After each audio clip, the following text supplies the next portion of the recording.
الحمد لله رب العالمين الذي أمرنا بالدعاء فقال وقال ربكم ادعوني أستجب لكم فوعدنا بالإجابة فقال وإذا سألك عبادي عني فإني قريب أجيب دعوة الداعي إذا دعان والصلاة والسلام على رسول الله الذي وعدنا بالإجابة عندما ندعو إلى الله سبحانه وتعالى فقال من ضمن دعائه في أسماء الحسنى اقتداء من أصحابه صلى الله عليه وسلم أرأيت ماذا دعوت فقد دعوت بأسمائه الأعظم إذا دعي بها أجاب وإذا سئل بها أعطى اللهم صل وسلم وبارك على رسولك الكريم النبي الأمين وعلى آله وصحبه وأمته إلى يوم الدين أما بعد فيا عباد الله أوصي نفسي وإياكم بتقوى الله فقد فاز المتقون فلا تموتن إلا وأنتم مسلمون. Saudariku sekalian, para ibu baik yang di dalam ruang masjid ataupun yang di luar masjid, di sekitaran masjid dan studio, saya ingin mengajak pada seluruhnya tanpa kecuali, mari kita senantiasa bersyukur pada Allah Subhanahu wa taala atas nikmat yang telah kita dapati sampai dengan pagi hari ini. Syukur itu selalu menambah ketenangan di dalam jiwa. Syukur itu bisa mengentaskan sebagian persoalan hidup yang kita rasakan.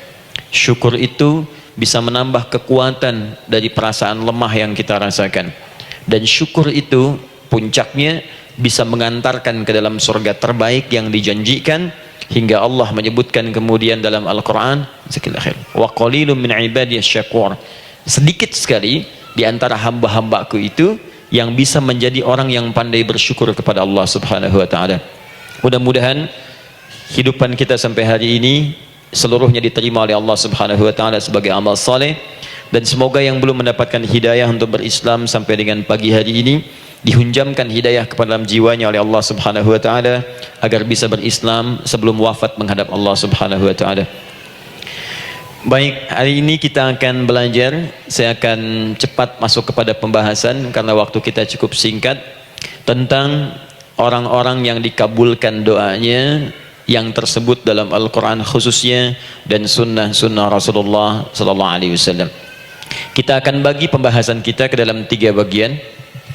Pertama, kenapa kita mesti berdoa? Di poin pertama. Pertama, kenapa kita mesti berdoa? Yang kedua, bagaimana cara berdoa yang baik yang cepat dikabulkan oleh Allah Subhanahu wa taala. Jadi yang pertama, mengapa kita mesti berdoa? Esensi doa itu apa, kan? Yang kedua, bagaimana cara berdoa yang sekiranya cepat dikabulkan oleh Allah Subhanahu wa taala. Dan yang ketiga, kita akan melihat ukuran pengabulan doa. Seperti apa doa itu dikabulkan? Karena nanti ada orang-orang yang tidak sadar sesungguhnya doanya sudah dijawab, tapi dia tidak menyadari itu. Bahkan merasakan doanya kok nggak dijawab-jawab gitu. Padahal Allah sudah menjawabnya. Nah, seperti apa ukuran kita mengetahui bahwa doa kita telah terjawab, atau doa kita barangkali belum dijawab atau tidak dijawab? Apa ukuran ketiga hal itu? Itu yang coba kita turunkan di pembahasan pagi ini. Mudah-mudahan dengan itu kita nanti akan lebih pandai bagaimana cara menyikapi doa dalam hidup, seperti apa doa dipanjatkan, kapan kita berdoa, dan kita tahu, oh ini hasil dari doa yang telah kita panjatkan. Sepakat sampai di sini? Baik ya, tinggal sepakat saja ya. Kan biasanya yang nerangkan saya, nulis saya, ngapus saya sampai selesai pula. Baik, ayo kita mulai. Bismillah. Mengapa kita mesti berdoa? Kita buka dulu ibu sekalian, ya, yang di ruangan ini ataupun yang di bawah, semuanya insya Allah memiliki kemuliaan yang sama di hadapan Allah Subhanahu wa taala, sesuai dengan keikhlasannya, ya, sesuai dengan keikhlasannya. Karena hadisnya umum sifatnya. Man salaka tariqan yaltamisu fihi ilma sahhalallahu lahu tariqan ilal jannah. Siapa yang menyiapkan dirinya menempuh perjalanan dan dia meniatkan ingin belajar pengetahuan agama walaupun sedikit, maka dia akan dapat balasan dari Allah. Minimal setiap langkahnya akan dicatat meringankan langkah dia ke surga nantinya. Ya, dan di situ tidak disebutkan khusus bagi yang di dalam ruangan masjid. Lantai 2 lagi misalnya. Tidak.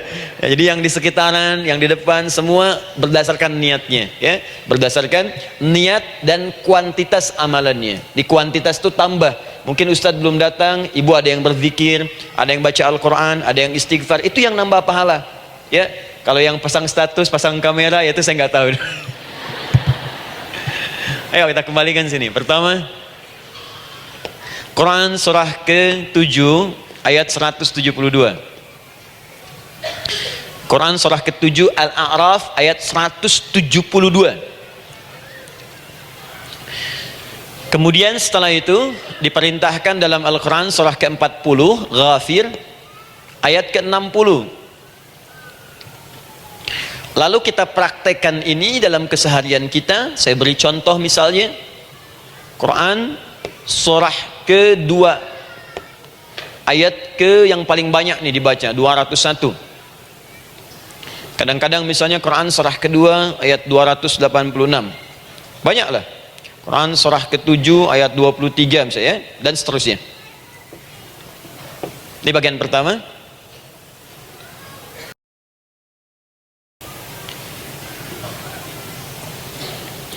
Bagian kedua, nanti kita akan belajar bagaimana cara berdoa yang baik yang dikabulkan. Kita ambil satu Quran kedua ayat 186.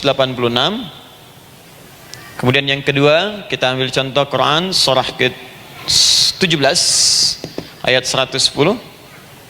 Kemudian yang ketiga kita ambil contoh yang paling dahsyat di Al-Quran surah ke-3 ayat 38 sampai 39. Ada yang belum berdoa sudah dikabulkan, Masya Allah. Ini ada di Quran misalnya surah ke-3 ayat 31. Nanti turunan amalannya misal di Quran surah 51 ayat 15 sampai dengan 18. Saya bulati yang 18-nya. Bagian ketiganya nanti kita uraikan di bagian akhirnya. Baik, kita bisa mulai insyaallah. Baik, kita bagian pertama, mari kita mulai. Saya ingin berkisah sejenak dengan menyampaikan Quran surah ke-7 Al-A'raf ayat 172. Allah berfirman, A'udzubillahi minasyaitonir rajim, wa idz akhadha rabbuka min bani adama min zuhurihim dzurriyyatahum wa ashhadahum ala anfusihim alastu bi rabbikum qalu bala syahidna. Ada ayatnya? Baik ya, di Quran surah ke-7 Al-A'raf ayat 172. Wa idz akhadha rabbuka min bani Adam. Kata Allah, dan ingatlah, pahamilah, pelajarilah, dalamilah. Teman-teman sekalian, ingat kalimat idz itu, idz dalam Al-Quran termasuk dalam bahasa Arab itu bukan sekedar mengingat. Idz itu bisa mengandung arti memahami dengan dalam, menganalisis, ya, memaknai, itu idz. Jadi bukan sekedar mengingat. Bukankah ibu kalau mengingat sesuatu berusaha mendalaminya? Ya, kalau nggak percaya saya tanya begini. Coba ibu ingat kemarin jam 5 sore ada di mana? Bukankah sekarang sedang mendalami sesuatu? Sedang mencari memori jam 5 sore kemarin ada di mana? Setelah itu dihimpun jadi sesuatu lalu disampaikan dengan terstruktur, dengan rapi. Oh, kemarin saya ada di sini, di sini, di sini, mengerjakan ini. Itu idz dalam bahasa Arab. Kalau di Al-Quran ada kalimat idz, itu berarti bukan sekedar kita diminta mengingat, tapi juga merenung, mendalami, memahami dengan dalam. Paham insyaallah? Baik, sekarang perhatikan. Nanti kalau ibu baca Al-Quran, maksud saya, ibu bisa menerjemahkan sendiri dan memahami dengan baik. Ya, misal kalimat idz pertama dalam Al-Quran misal ditemukan di Quran surah kedua ayat 30. Wa idz qala rabbuka lil malaikati inni ja'ilun fil ardi khalifah. Idz akan ditemukan. Nah, sekarang ayat tentang korelasinya dengan doa, kita buka Quran surah ke-7 tadi ayat 172. Wa idz akhadha rabbuk, dan pahami ya, kata Allah, renungkan ya, maknai dengan dalam ketika Allah menyampaikan, membuat komitmen dengan semua anak cucu Adam tanpa kecuali, semuanya. Ingat, kalau ditemukan kalimat Bani Adam, Bani Adam disebutkan 7 kali dalam Al-Quran. Ya. Berapa kali? 7 kali kalimat Bani Adam, Bani Adam. Ini menunjuk pada semua keturunan anak cucu Adam sampai selesai kehidupan. Ya, dari Nabi Adam alaihissalam, kemudian pasangannya Sayyidah Hawa alaihissalam, kemudian keduanya mulai berumah tangga, melahirkan keturunan, diabadikan di Al-Quran surah keempat, ya, surah Ibu, ayat yang pertama. Ya ayyuhan nasu taqu rabbakumul ladzi khalaqakum min nafsin wahidah wa khalaqa minha zawjaha. Di situ kemudian ada Adam, zawjaha Hawa, ya, wa batha minhuma rijalan katsiran wa nisaa. Dari situ turun keturunan laki-laki perempuan, laki-laki perempuan. Nanti menyebar, Bu, ya, menyebar. Ada yang ke Chicago, ada yang di Chicago, ada yang di Singaparna, ada yang di Singapura, semua nyebar. Ya, di Sunda, dari Jawa sampai ke Sumatera, sampai Indonesia, sampai Nusantara, sampai Asia, Eropa, dunia. Nanti penyebarannya disebutkan di Quran surah ke-49 ayat ke-13. Ya ayyuhan nasu inna khalaqnakum min dzakarin wa untha. Hai manusia, semua saya ciptakan ada 2 jenis. Kalau bukan laki-laki itu pasti perempuan. Jadi tidak ada yang ketiga. Ingat ya? Kalau bukan laki-laki siapa? Perempuan. Jadi tidak ada misalnya, maaf, laki-laki yang keperempuan-perempuanan, yang gerakannya melambai, ya, kata-katanya terlampau lembut misal, dan tidak ada pula perempuan yang perkasa, ya, terlampau kuat misalnya, melampaui batas-batas standarnya. Jadi kalau bukan laki-laki pasti perempuan. 2 saja. Jadi kalau misalnya masih ada yang bingung, tentukan dirinya, ya, dan lihat fitrahnya. Lihat fitrahnya. Baik, kemudian waja'alnakum syu'uban wa qabaila. Kami tempatkan kalian mungkin beda-beda tempat. Syu'ub, beda tempat. Ya, ada yang misalnya RT, RW, kecamatan, beda kampung, beda negara, sampai seluruh dunia. Wa qabail, satu tempat itu sukunya bisa beda. Coba Ibu lihat misalnya, ya, di daerah Sumatera saja ada berapa suku? Di Sunda paling banyak suku, gitu ya? Banyak sekali. Jadi bisa lain-lain, bisa beda-beda. Nah, lita'arafu, semua saling mengenal, silakan. Nah, ketika semua tadi ditempatkan di semua pelosok dunia, baik laki-laki, perempuan, dari anak keturunan Adam, itu semua anak keturunan Adamnya disebut dengan satu nama saja dalam Al-Quran, yaitu Bani Adam. Jadi kalau kita mau cari keturunan kita, sampai ke asal mula kita, dari kita sekarang, itu semua akan tersambung kepada Adam alaihissalam. Puncaknya akan dan tidak akan nyasar kemana-mana, Bu, ya. Ada sebagian manusia nasabnya tidak ingin ke Adam, inginnya bergeser, sehingga mengatakan manusia berasal dari monyet katanya, ya. Ada yang berkata begitu. Ibu sampaikan saja, kalau bapak dari monyet silahkan saja, jangan ngajak-ngajak saya, gitu ya. Nah, jadi semua manusia itu pasti akan kembali ke sini, ya, ke Adam alaihissalam. Karena itu saya pernah sampaikan, termasuk di sini di hadapan ibu semua, masih ingat mukjizat pertama Rasulullah sallallahu alaihi wasallam saat lahir ke muka bumi.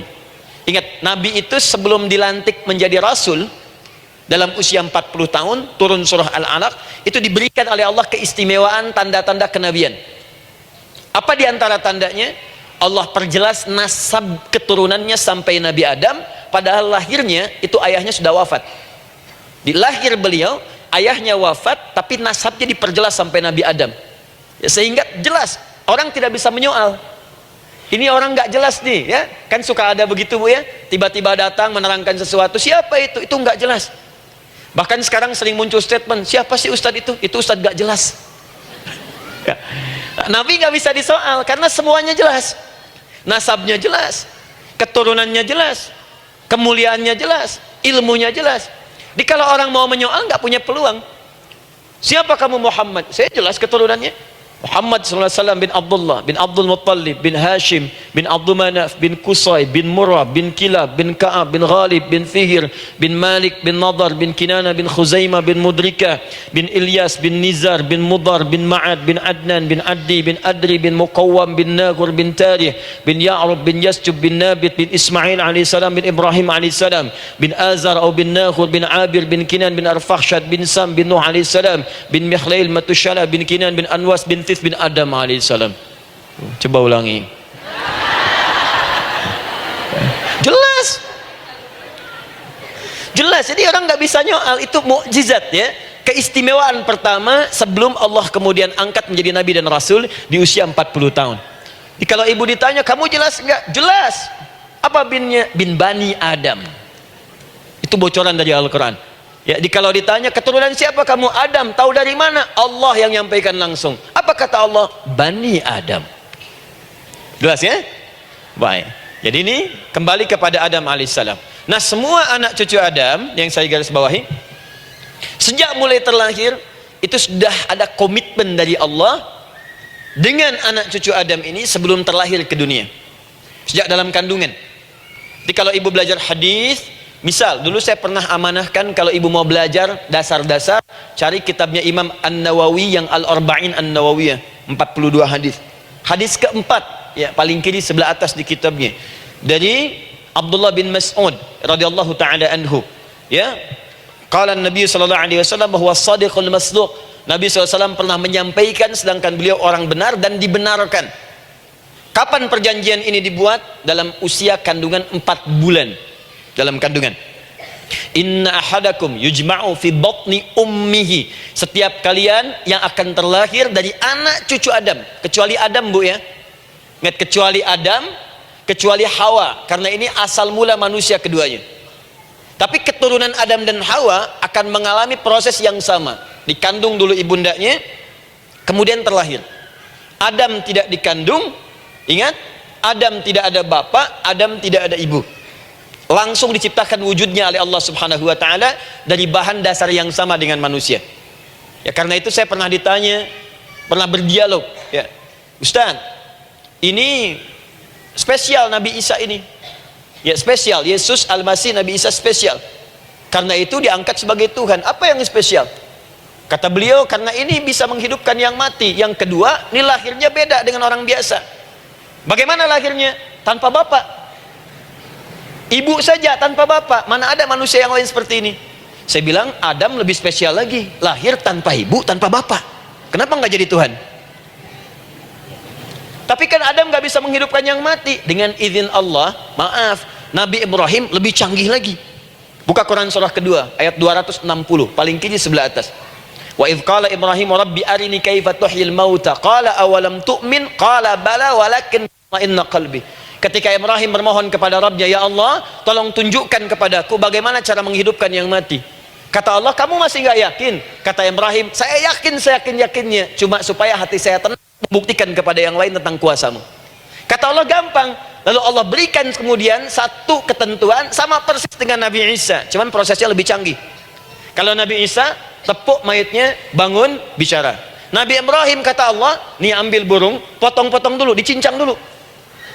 Sudah dicincang kemudian mayatnya disimpan, jasadnya di tempat bukit yang berbeda. Kalau sekarang potong burung, simpan di bukit satu, jasad yang kedua simpan di bukit B. Kepalanya simpan di bukit A, ekornya simpan di bukit B, badannya simpan di bukit C. Panggil dengan nama Allah. Thummat uhunna ya'tina kasa'ya. Panggil bismillah dengan nama Allah, hidup, hidup. Sama persis dengan Nabi Isa. Dengan nama Allah biiznillah, hidup, hidup. Nabi Ibrahim biiznillah, dengan nama Allah hidup, hidup. Menyatu semuanya jadi satu. Psst. Kalau Nabi Isa kemudian ada yang menduga sebagai Tuhan, kenapa Nabi Ibrahim tidak angkat jadi Tuhan? Paham ya? Nah, ini menunjukkan bahwa ada pola pemikiran yang harus dikembalikan supaya benar cara memahaminya. Jelas sampai sini? Maaf saya sedikit agak lompat ya. Saya kembalikan kemudian, perhatikan sini. Inna ahadakum yujma'u fi batni ummihi. Karena itu semua anak cucu Adam, beda dengan Adam, akan proses lahirnya dikandung dulu di perut ibundanya. Fokus baik-baik. Arba'ina yauman nutfah, 40 hari pertama baru kemudian proses antara spermatozoa dengan ovum berproses. Thumma yakunu mithla dzalika, kemudian alaqah. 40 hari yang kedua jadi alaqah, zigot yang menempel di dinding rahim. Thumma yakunu mithla dzalika mudghah. 40 hari ketiga berbentuk mudghah, sudah mulai berbentuk daging sekeratan, ada bentuknya. Dan usianya sudah 4 bulan, 40 hari ketiga, 120 hari. 120 hari. Thumma yursalu ilaihil malak, kemudian diutuslah malaikat, fayanfukhu fihi ruh, maka ditiupkan roh ke dalamnya. Jadi ingat, kalau di antara sini, di antara kita ada ibu misalnya yang tengah hamil, tengah mengandung, ingat baik-baik, atau keluarganya, kerabatnya, usia 4 bulan itu roh sudah ditiupkan. Di kandungan sudah ada rohnya. Hati-hati ya. Berapa bulan? 4 bulan. Karena itu nanti ada ayat dalam Al-Quran, Quran surah ke-7 ayat 189. Di posisi ini harus banyak berdoa dan beramal soleh. Ingat ya, berdoa, beramal soleh, minimal minta kepada Allah. Da'awallaha rabbahuma la in ataitana salihah lanakunanna minasyakirin. Minta banyak kepada Allah, ya Allah jadikan anak saya anak yang soleh, jadikan anak saya anak yang soleh. Dari usia itu 4 bulan sampai ke atas menjelang lahiran. Nanti diiringi oleh amal soleh kedua orang tuanya. Ini sudah penelitian dokter muslim, khususnya di Asia Tenggara. Saya diskusi dengan seorang dokter muslim, ternyata ada korelasi amal soleh yang dikerjakan kedua orang tua, ayah dan bunda, atau calon ayah dan bunda, kepada anak yang sedang dikandung, yang belum dilahirkan. Jadi kalau orang tuanya rajin baca Al-Quran, itu berpengaruh ke anak, Bu. Dan penelitian terkini itu mempercepat anak itu menjadi seorang penghafal Quran ketika lahir. Ya, pernah satu kali dibacakan Al-Quran, posisi janin itu berubah seperti sujud gitu. Itu penelitian sudah di MRI waktu itu, dilihat ya, kelihatan. Jadi ada korelasi antara kesolehan orang tua dengan kesolehan anak yang sedang dikandung. Hati-hati ya. Tapi yang penting diketahui adalah dalam usia kandungan 4 bulan itu disebutkanlah isyarat di Quran surah ke-7 ayat 172, terjadi perjanjian, komitmen dengan Allah Subhanahu wa taala. Apa perjanjiannya? Wa idh akhadha rabbuka min bani adama min zuhurihim dzurriyyatahum wa ashhadahum ala anfusihim. Lihat perjanjiannya, saya fokus di kalimat ini, alastu bi rabbikum. Rabb. Apakah engkau akan berkomitmen saat ini bersaksi? Karena kalimatnya bersaksi. Wa ashhadahum, dan mereka bersyahadat, bersaksi, komitmen. Di komitmennya menggunakan kata syahadat di sini. Karena itu nanti setiap bayi yang sudah terlahir dari rahim ibu manapun itu berada dalam keadaan suci karena sudah bersyahadat dalam perut ibundanya. Masih ingat hadis ini? Kullu mauludin yuladu 'alal fitrah. Setiap yang terlahir dari rahim perempuan manapun itu membawa fitrah. Apa di antara fitrah yang dimaksudkan itu? Fitrah keislaman, fitrah mengakui Allah sebagai Tuhan. Itu nanti ada di Quran surah ke-30 ayat ke-30, paling kanan sebelah atas. Quran surah 30 ayat 30.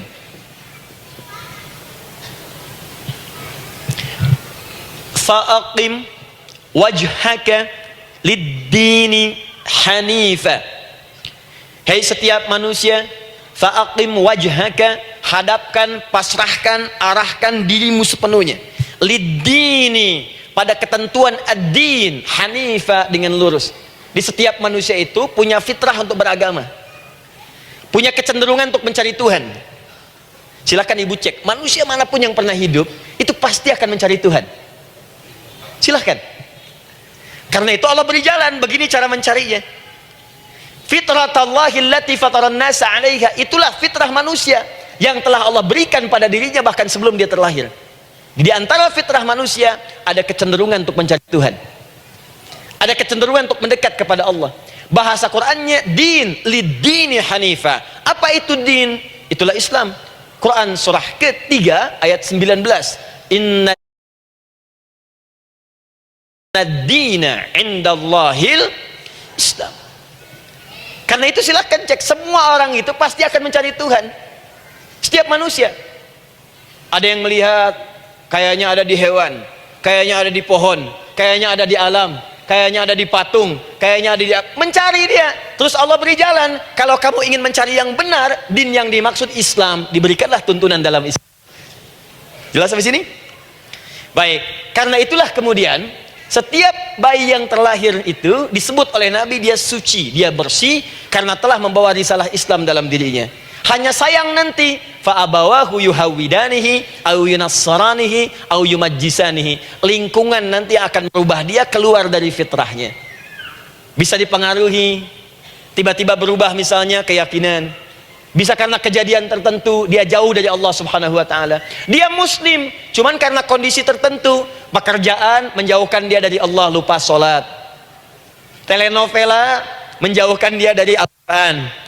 WhatsApp, Facebook, media sosial melupakan dia dari ibadah. Coba ibu, kalau online setiap hari berapa kali dengan media sosial? Ganti status. Online dengan Allah berapa kali dalam sehari? Coba hitung. Online dengan Allah yang paling maksimal kan sholat fardu 5 kali. Kalau 1 kali 5 menit kali 5 cuma 25 menit. 25 menit online dengan Allah. Berapa menit online dengan media sosial yang tidak nyata? Dan cita-cita masuk surga. Ayo sini. Nah, saya belum selesai. Jadi yang pertama, dalam perjanjian 4 bulan ini, pertama ada komitmen bersyahadat menuhankan Allah. Tapi yang kedua, ini yang dahsyat. Perhatikan kalimatnya, fokus. Saat Allah memperkenalkan dirinya dalam kandungan kita, usia 4 bulan itu, dengan nama apa Allah memperkenalkan dirinya? Coba lihat ayatnya. Alastu bi rabbikum, dengan nama Rabb. Wa idh akhadha rabbuka min bani adama dzurriyyatahum, awas, wa ashhadahum ala anfusihim alastu bi rabbikum, dengan nama Rabb. Nah, ibu sekalian, kata Rabb ini itu berasal dari kata ar-rububiyah. Ar-rububiyah yang berarti sifat merawat, memberikan semua kebutuhan. Saya ulang ya, merawat, memberikan semua kebutuhan, sudah, menyayangi, memaafkan, mengasihi, mengampuni. Masya Allah. Merawat, memenuhi sebuah kebutuhan, menyayangi, memaafkan, mengampuni. Jadi semua hal yang terkait dengan perhatian ada pada kalimat Rabb. Sifatnya disebut dengan rububiyah. Zat yang memperhatikannya disebut dengan Rabb, namanya Rabbun. Baik. Pelan-pelan. Nah, seakan-akan Allah ingin berkata begini, hei, engkau buat perjanjian dengan saya sekarang. Engkau bersaksi, saya sebagai Tuhan, siap bersaksi, menuhankan saya. Nanti ketika kamu lahir, apapun yang kamu butuhkan dalam kehidupan, aku akan berikan. Kamu akan saya rawat. Kalau sakit, kamu saya sembuhkan. Minta sesuatu yang kamu butuhkan, saya akan berikan. Kamu butuh sesuatu, saya akan hadir. Kamu salah minta maaf, saya maafkan. Kamu dosa minta ampun istighfar, saya ampuni. Kamu ingin sesuatu yang lebih baik, saya berikan. Pokoknya semua yang kamu inginkan selama engkau butuhkan itu baik, aku berikan. Kira-kira, maaf Bu ya, maaf sekali, kalau ada yang nawarkan pada ibu, mau nggak ikut saya, nanti sebuah kebutuhannya saya berikan. Kalau sakit saya berikan jaminan kesembuhannya. Kalau butuh sesuatu saya berikan. Kalau ingin ini itu selama butuh saya sampaikan. Kira-kira ibu nolak atau ikut? Baik.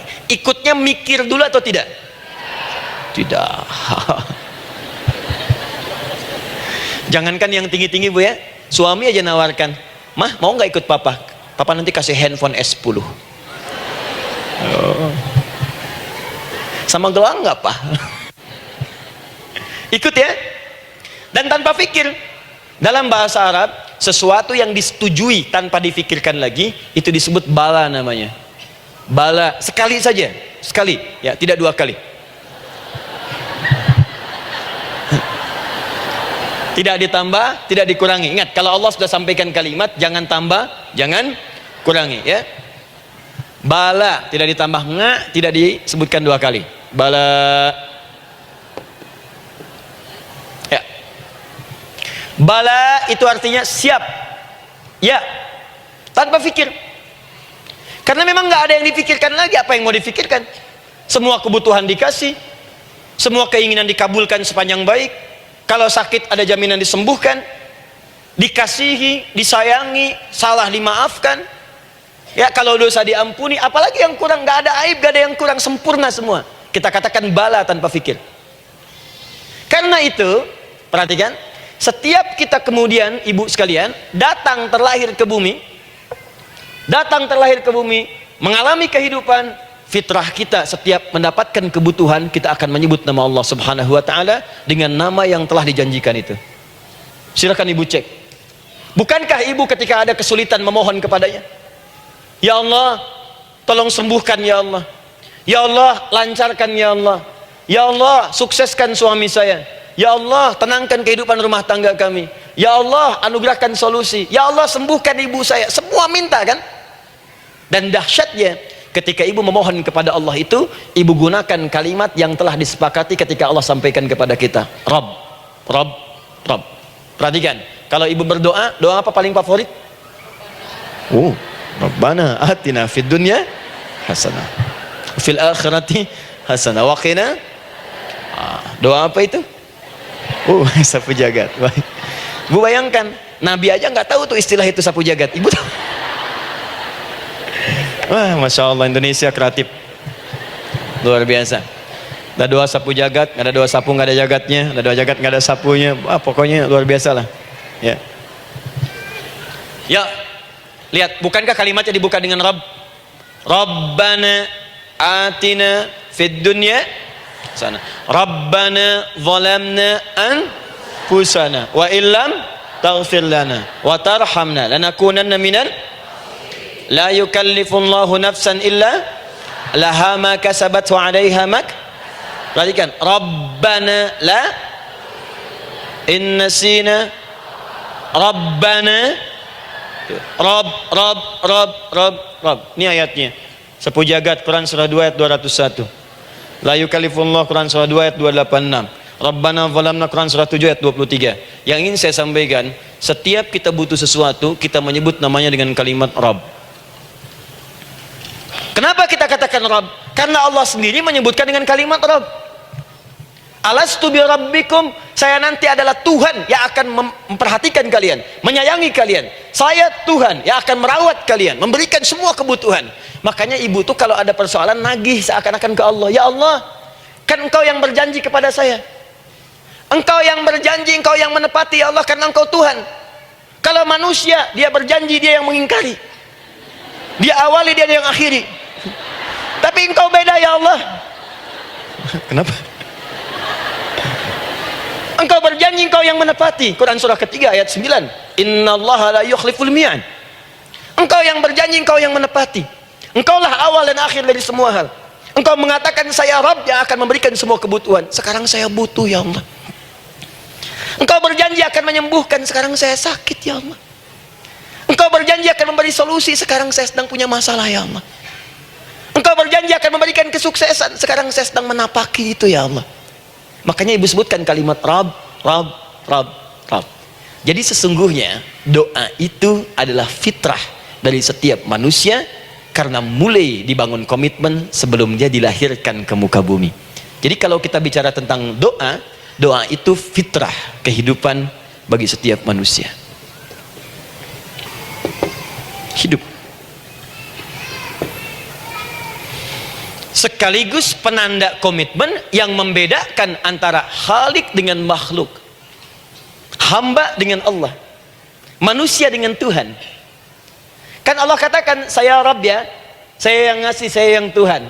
Berarti kita yang makhluk kan, kita yang butuh kan. Allah yang memberi, kita yang butuh. Untuk membedakan mana yang butuh, mana yang ngasih, maka pembedanya adalah doa. Jadi kalau ada manusia yang nggak pernah doa selama hidup, itu tandanya ada yang salah dengan kehidupannya. Karena seakan-akan dia nggak butuh Tuhan. Sebab perbedaan manusia dengan Tuhan itu sebelum lahir, salah satunya ditunjukkan dengan sifat butuh kita kepada Allah. Makanya sekaya-kayanya orang itu pasti berdoa. Manusia paling kaya di muka bumi pun kalau besoknya mau ada pekerjaan atau proyek, dia berdoa dulu tuh, ya Tuhan tolong lancarkan proyek ini. Butuh. Pejabat setinggi-tingginya, kalau sudah mau mulai kemudian ada pemilihan, kalau mulai ada kebijakan, kalau mulai ada apapun, berdoa juga. Itu tandanya butuh. Butuh. Di setiap manusia itu pasti butuh dengan Allah. Karena itu kalau ada manusia yang nggak pernah berdoa selama hidupnya, itu langsung mendapatkan kecaman dari Allah dan dijamin akan masuk neraka yang paling dalam. Ya, karena seakan-akan dia sudah nggak butuh dengan Allah. Saya ulang ya, saya ulang. Doa itu fitrah hidup manusia yang sekaligus menunjukkan statusnya sebagai hamba. Jadi kalau ibu update status di media sosial, mulai sekarang tuliskan hamba. Hamba. Sudah. Mau sifatnya apapun tetap hamba. Ya, mau pejabat, mau orang kaya, mau cukup, mau macam-macam, mau ustadz, mau syekh, mau habib, tetap ujungnya hamba. Dan butuh penghambaan itu diwujudkan dalam bentuk doa. Muncullah Quran surah ke-40 ayat ke-60. Wa qala rabbukum, rabb, selalu rabb. Wa qala rabbukum ud'uni astajib lakum. Innal ladzina yastakbiruna an ibadati, awas, sayadkhuluna jahannama dakhirin. Allahu akbar. Dan Rabbmu berfirman, mengingatkan kembali kepada kalian semua, hei hamba-hambanya, kalau ada kebutuhan, kalau ada masalah, kalau ada permintaan, kata Allah, ayo doa sama saya, minta. Kan kita sudah bikin perjanjian. Makanya Allah katakan, kalau punya masalah bu, berdoa, bukan mengeluh. Kalau punya persoalan bu, berdoa, bukan bikin status. Rasanya aku tidak sanggup, ditulis di Facebook. Apain? Terus kalimat Allahnya pun jelas, minta kepadaku, bukan mengeluhkannya. Kamu tidak seperti yang aku kira. Nungguin komen sambil masak, celing ada satu, ece kunaon. Makin meluas masalah. Untuk abi mas sabar. Sudah.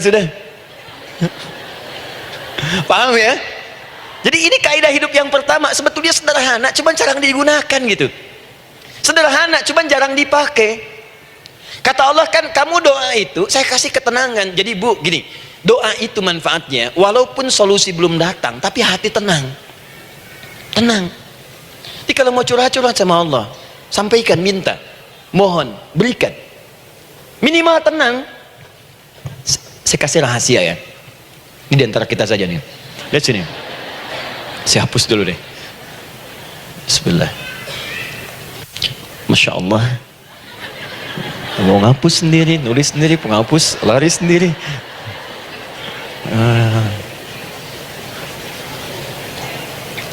Bismillah. Oh ini ada dua ya. Sini. Baik. Buka Quran surat 7 ayat 205. Quran surat 7 ayat 205. Doa itu disebut zikir di ayat itu. Jadi kalau ibu sedang berdoa, itu sedang berzikir. Wadhkur rabbaka fi nafsika tadarruan wa khifatan wa dunal jahri minal qaul. Ada ayatnya? Oke. Pakai Rabb lagi kan? Wadhkur rabbaka. Kalau engkau punya masalah, kata Allah, sekecil apapun, di rumah tangga kah, di kantor kah, kehidupan sosial kah, kata Allah, ayah sebut, minta kepada Allah, berdoa. Doa disebut dengan zikir.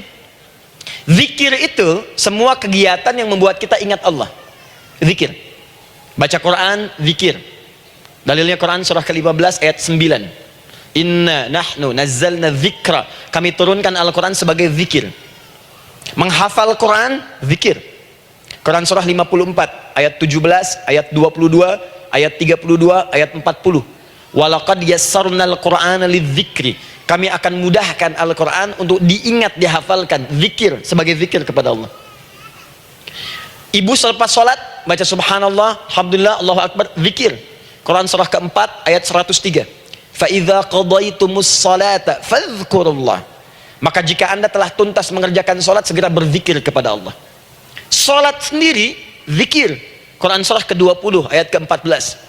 Innani anallahu la ilaha illa ana fa'budni wa aqimis salata li dzikri. Saya Allah, kata Allah. Tidak ada Tuhan selain saya. Sembah saya. Bagaimana menyembah Allah? Tunaikan salat sebagai zikir kepada Allah. Zikir.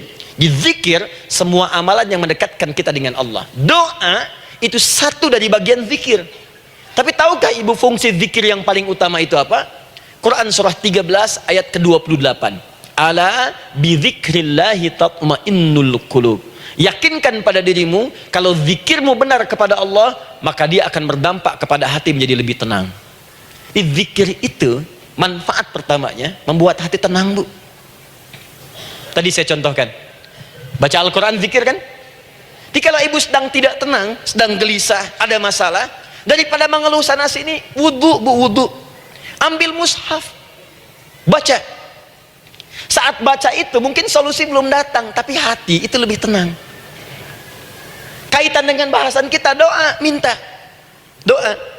Jadi kalau orang punya masalah itu, kalau berdoa, walaupun solusinya belum datang, walaupun kemudian jawabannya belum tiba, minimal hati ibu itu tenang.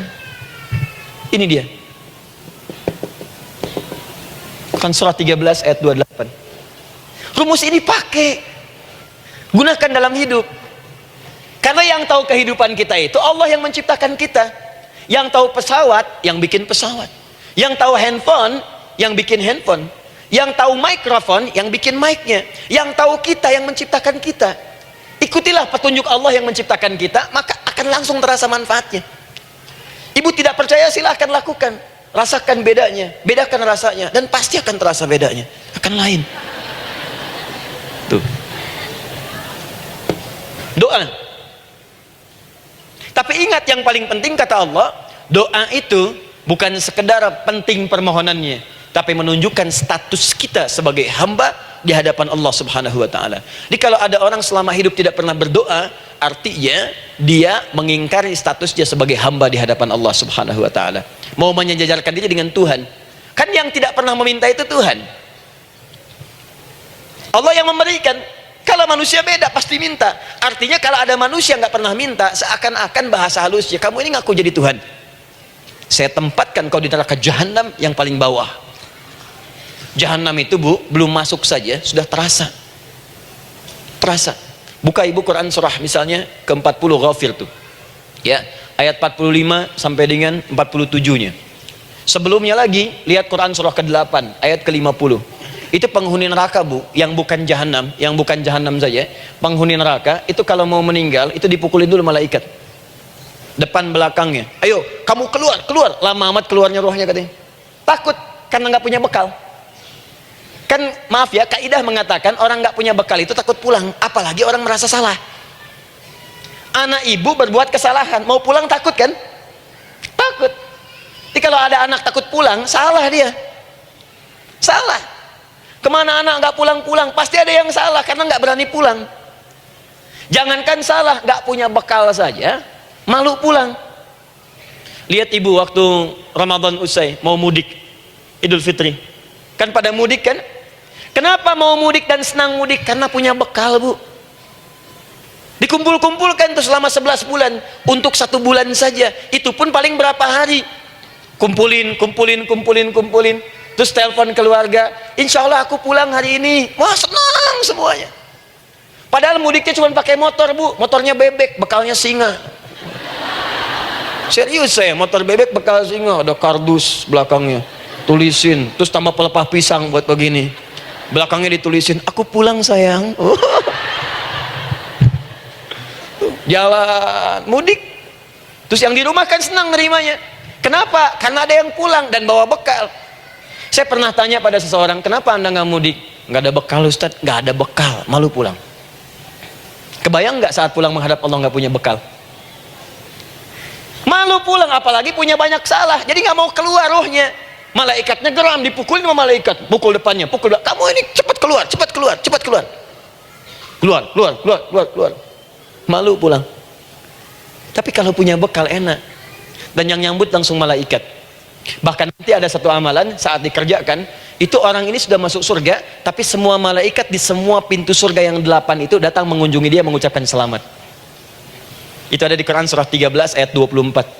Salamun alaikum bima sabartum fa ni'ma uqbaddar. Selamat ya saat di dunia sabar mencari bekal, dan ini bekal terbaik yang kamu dapatkan, silahkan nikmati surga yang kamu rindukan itu. Ini nikmat-nikmatnya tempat yang pernah nanti kamu kunjungi. Dan tinggal abadi di situ. Yang nyambut malaikat. Bayangkan semua malaikat, Bu. Semua malaikat dari pintu surga datang nyambut dia. Wah, Masya Allah, ada malaikat Jibril, Israfil, malaikat maut. Maaf ya, dicabut kemarin. Biasa, selamat, selamat, selamat, selamat, selamat. Dunia aja kalau ada yang nyambut senang kan? Rumah dicet, datang, sambut depan rumah, semua hidangan ada. Masya Allah. Bahkan yang tidak ada jadi ada. Luarnya kongwan, dalamnya rangginang gitu kan. Wah, muncul semua. Paham ya? Jadi ini bagian pertama. Jadi kita katakan kenapa manusia mesti berdoa? Jawabannya karena manusia itu hamba. Dan doa itu adalah fitrah, bagian dari kehidupan. Kenapa manusia mesti berdoa? Karena ada komitmen dari Allah. Setiap dia mendapatkan sebuah persoalan, maka Allah akan jawab dan berikan jawaban dari semua persoalannya. Jalan mendapatkan jawaban itu adalah doa. Kenapa manusia mesti berdoa? Karena dia butuh dengan Allah. Dan puncaknya, kenapa dia mesti berdoa? Karena Allah ingin membahagiakan kehidupan dunianya sebelum sampai keabadiannya di akhirat. Jadi ketika kita berdoa, sebetulnya kebaikan untuk kita, karena Allah ingin kita bahagia, ingin mudah hidupnya. Jadi kalau ada orang nggak berdoa, sesungguhnya dia sedang menyulitkan diri sendiri dalam kehidupan dunianya sampai ke akhiratnya. Jelas sampai di sini? Masya Allah, Alhamdulillah. Baik, kalau sudah paham, saya hapus ini, kita masuk bagian yang kedua. Hapus lagi. Sab Muslimah edisi ke-15. 15 kali datang sendiri, ngulangin sendiri, nulis sendiri, ngapus sendiri. Masya Allah. Tinggal lihat, catat, masuk surga. Masya Allah. Alhamdulillah. Baik. Baik. Sudah?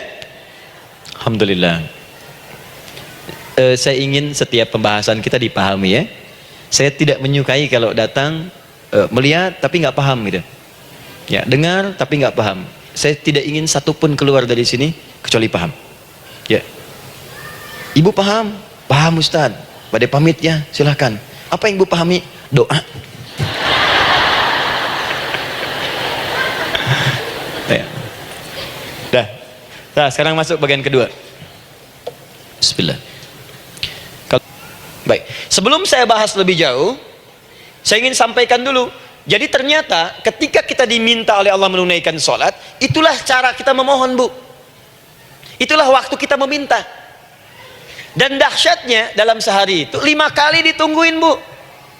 Mana ada manusia di muka bumi ini buka pintu rumahnya 5 kali sehari cuma untuk memberikan apa yang dibutuhkan. Sesoleh-solehnya Ustadz, gak ada yang mengatakan, ayo 5 kali sehari datang aja ke rumah saya. Kalau butuh apa-apa ambil. Butuh kulkas, ambil kulkasnya. Butuh TV, ambil. Gak ada begitu. Allah itu maha baiknya, 5 kali sehari dipanggil. Dari subuh sampai zuhur. Kita bangun tidur aja, punya masalah nggak? Ayo minta. Disuruh sholat 2 rakaat. Dan sholatnya nggak usah banyak-banyak, 2 rakaat aja dulu supaya nggak ada beban. Itu pun kadang-kadang masih lupa berapa rakaat kita sholat. Ya. Ayo sujud, disuruh minta, punya masalah nggak? Terus dari subuh sampai ke siang dipanggil lagi. Punya masalah lagi nggak? Disuruh zuhur 4 rakaat. Karena waktunya cukup panjang, suruh 4. Ayo minta, minta. Ada masalah apa? Minta sujud kita. Minta mohon. Dari zuhur ke asar ditanya lagi, ada masalah nggak? Panggil lagi. Ke maghrib sampai ke isya sebelum tidur, supaya tidurmu enak, masalah nggak ada, tenang, nikmat, nyaman istirahatnya. Ada masalah nggak? Disuruh sholat lagi. Jadi kalau orang paham sholat itu kunci kebahagiaan, dia akan senang menunaikan sholat. Makanya ketika ibu bertanya, kenapa saya sholat? Dijawab oleh muadzin, hayya 'alas shalah, ayo salat. Kenapa sih salat?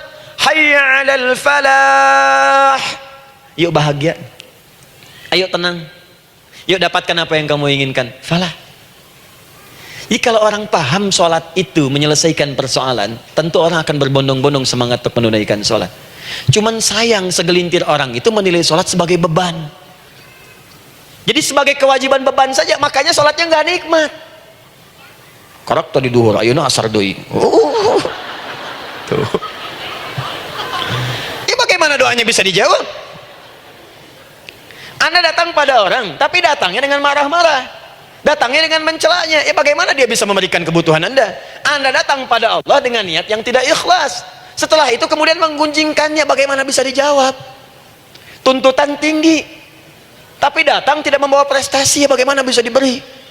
Catat tuh, bikin status. Paham ya?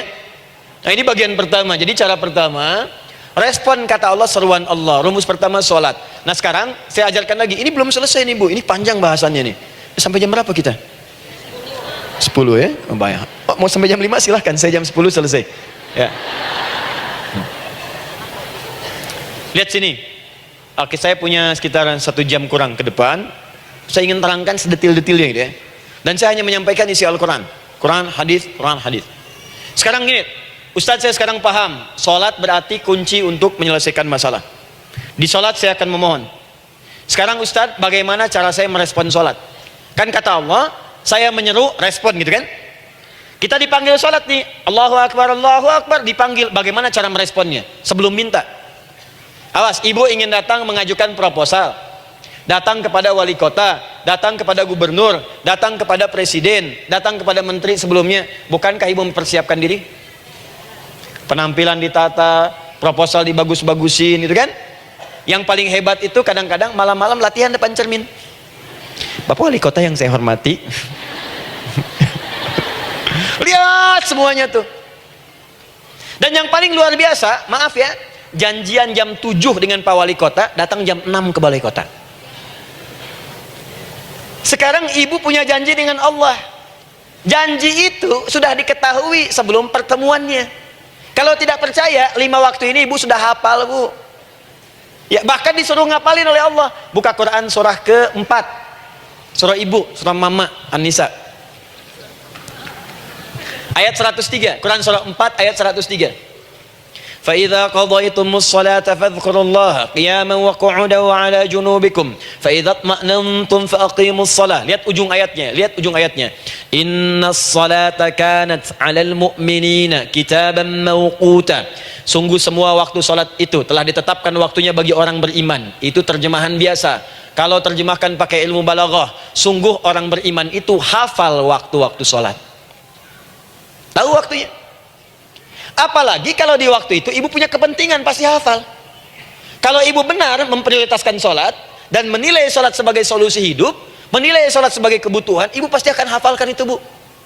Nih ya, ibu dapat bagian arisan nih, bulan ini misalnya. Dan memang bagian jatah ibu, demi Allah saya katakan, sebulan sebelumnya ibu sudah hafal tanggalnya kapan. Bahkan di kalender tuh diwarnain, Papa, bagian mama nanti bulan ini. Tuh. Dicatat semua, di tempat siapa, jam berapa, datang dengan penuh keceriaan dan kebanggaan. Luar biasa. Hanya untuk urusan dunia yang itu habis gitu. Jika dia tidak meninggalkan ibu, ibu yang meninggalkan dia duluan. Sekarang 5 kali sehari semua diberikan, bahkan lebih daripada dunia dan seisinya. Harusnya sih wajarnya dihafalkan waktunya, dan ibu hafal. Ayo, subuh jam berapa sekarang? Lihat sini, bukan ke atas. Ditutup tuh. Tuh, sana tuh. Subuh jam berapa? Ayo ngelihat ke sana, 4:43. Zuhur jam berapa? Tuh, asar, maghrib, isya. Itu kan kunci ibadah. Dan kunci ijabah, kunci ibadah, kunci ijabah. Di situ ada pengabulannya. Ini gimana mau minta, waktu permintaannya aja nggak hafal. Gimana mau bermohon, datangnya aja telat. Karena itu bagaimana cara merespon seruan Allah, diaturlah di Quran surah kedua ayat 152, paling kanan sebelah bawah. Quran surah kedua ayat 152. Ibu masih ingat? Bukankah sholat disebut sebagai zikir? Masih ingat? Ya, di surah ke-20 ayat 14. Wa aqimis sholata lidzikri, tunaikan sholat sebagai zikir kepadaku. Sekarang lihat ya. Lihat ketentuan Allahnya. Kalau ibu dipanggil untuk sholat, dipanggil untuk zikir, cepat respon. Ibu cepat respon, Allah pun akan cepat merespon permintaan ibu. Lihat kalimatnya. Fadhkuruni adzkurkum. Fadhkuruni adzkurkum. Kalian mengingat saya, maka saya pun akan ingat dengan kalian. Kalian zikir kepada saya, ingat saya, kata Allah, maka saya pun akan ingat kalian. Di antara makna zikir, salat. Kalau ibu salat mengingat Allah dengan cepat, maka Allah pun akan cepat mengingat kita. Contoh.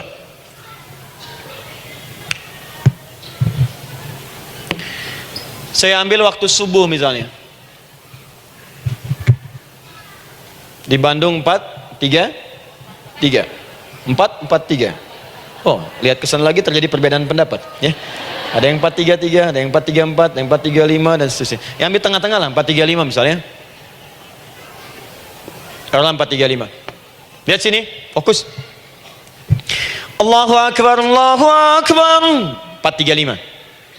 Dipanggil salat, diseru. Kan tadi rumusnya di Quran surah 2 ayat 186.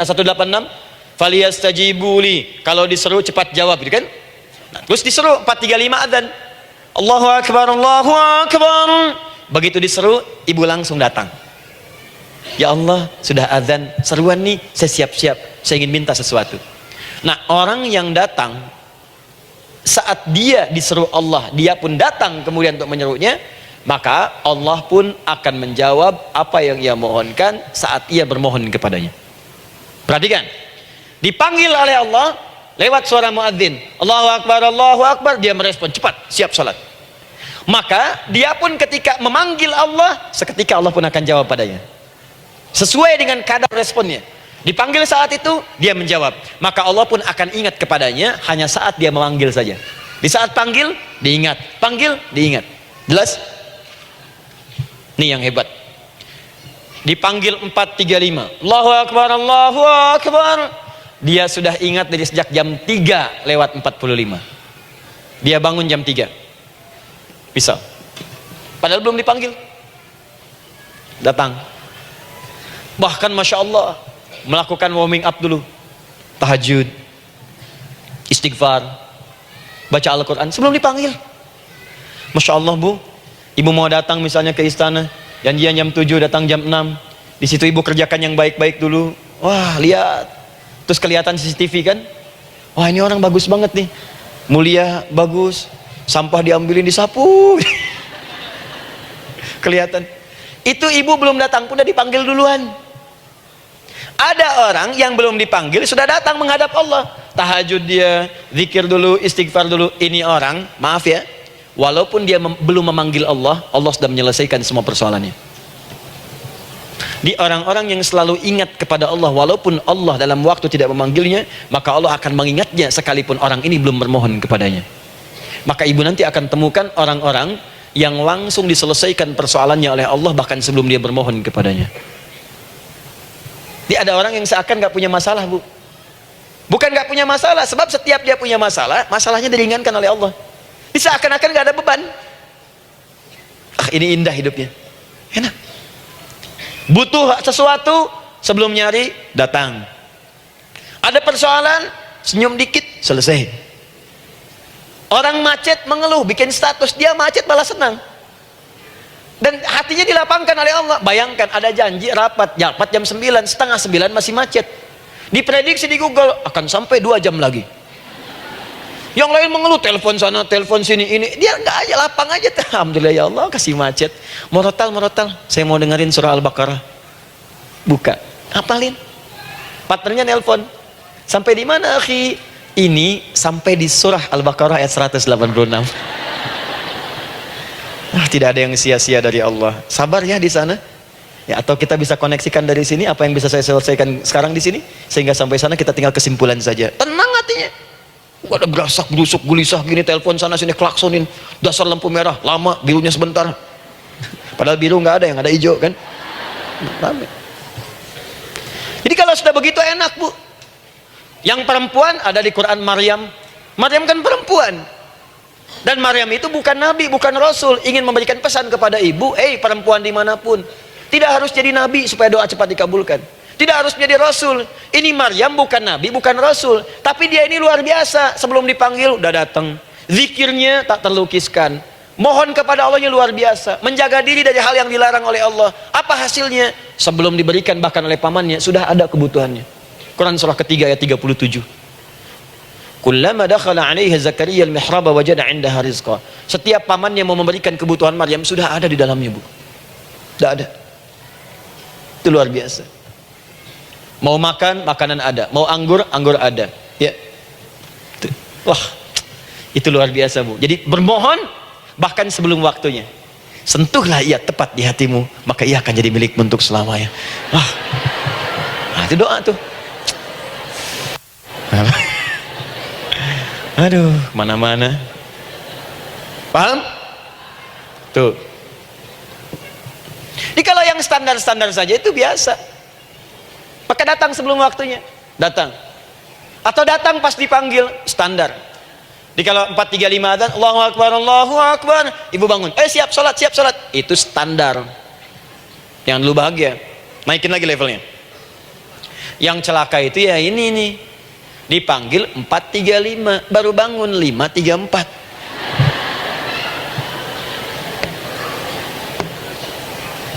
Sholat subuh belum, nuntutnya udah banyak. Ya Allah, kurang apa lagi aku bermohon kepadamu. Sudah aku meminta sekarang, sholat subuh aja belum. Jadi mana keadilannya? Jadi yang pertama, respon seruan Allah. Disitulah Allah pun akan cepat merespon apa yang kita kemudian butuhkan. Jadi yang pertama lewat sholat ya, Bu ya. Ingat sholat. Dan sholat itu tadi dari 4 posisi saya ajarkan yang pertama saja satu, supaya nggak terlampau panjang ya. Berdiri, Bu. Saya ajarkan satu. Setiap ibu dalam keadaan berdiri dan membaca Al-Fatihah pada kalimat iyyaka na'budu wa iyyaka nasta'in. Ingat, pada kalimat iyyaka na'budu wa iyyaka nasta'in, maka sertakanlah di hati kita apa persoalan yang dirasakan untuk bermohon kepada Allah. Saya ajarkan cepat. Kalau ibu mau belajar lebih detail, ikuti kajian kami di fikih salat, sifat salat Nabi sallallahu alaihi wasallam. Nanti saya terangkan semua dalilnya, insyaallah sepanjang yang saya ketahui. Baik, dasarnya ini, dasarnya Quran surah ketiga ayat 38 sampai 39. Dan dikuatkan nanti di hadis qudsi. Ibu kenal Nabi Zakaria? Ya kenal ya. Ya selamat lah, Bu. Alhamdulillah. Episode ke-15 kenal Nabi Zakaria, luar biasa. Alhamdulillah. Nabi Zakaria punya persoalan, sudah berumah tangga, belum ada keturunan, fisiknya sudah letih, rambutnya sudah memutih, dan mohon maaf istrinya divonis menopause dan mandul secara medis klinis. Apa yang beliau kerjakan? Sholat. Dalam sholatnya bermohon kepada Allah. Perhatikan permohonannya. Qala rabbi habli min ladunka dzurriyyatan thayyibah. Ya hunalika da'a Zakaria rabbah qala rabbi habli min ladunka dzurriyyatan thayyibah innaka sami'ud du'a. Ya Allah, aku bermohon kepadamu, anugerahkan aku keturunan. Semua mengatakan aku gak mungkin punya keturunan. Hanya engkau yang tidak punya batas dalam pemberian. Engkau pasti mendengar doa saya. Kalau pada yang maha mendengar tidak mengabulkan juga, lantas kepada siapa lagi aku mesti memohon? Doa ini dipanjatkan oleh beliau dalam keadaan sholat, sedang berdiri dalam sholatnya. Jadi ibu maaf ya, tolong jangan salah berpikir, semua nabi dan rasul, orang soleh sebelumnya itu sholat. Cuma kita lebih sempurna gerakan dan jumlahnya, sempurna. Orang dulu sholat. Nabi Musa sholat, Quran surah 20 ayat 14. Nabi Isa sholat, Quran surah 19 ayat 31 sampai 33. Nabi Ismail sholat, Quran surah 19 ayat ke-55. Semua sholat. Sholat. Nabi Zakaria saat punya masalah, sholat. Dalam berdirinya minta dalam sholatnya. Dari mana Ustadz tahunya beliau minta dalam berdiri dalam sholat? Ayat 39-nya baca. Quran surah ketiga ayat 39. Fanadatul malaika, maka doanya itu dijawab oleh Allah. Datang malaikat menyampaikan jawaban. Wa huwa qaimun yusalli fil mihrab. Sedangkan beliau masih berdiri dalam sholatnya di mihrab. Masih berdiri dalam sholat. Sholat. Di dalam sholat itu minta. Makanya semua bacaan sholat itu permintaan. isinya. Dan dikabulkan oleh Allah.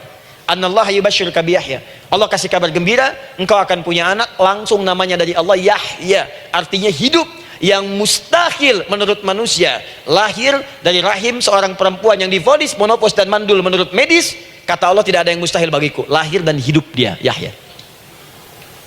Kapan terjadinya? Sedang sholat. Kapan saat sholatnya? Berdiri. Nah, yang paling menarik, Bu, umatnya Nabi Muhammad SAW ditunggu oleh Allah 5 kali dalam sehari, dan dimintakan sebelum sholat untuk menyiapkan permohonannya.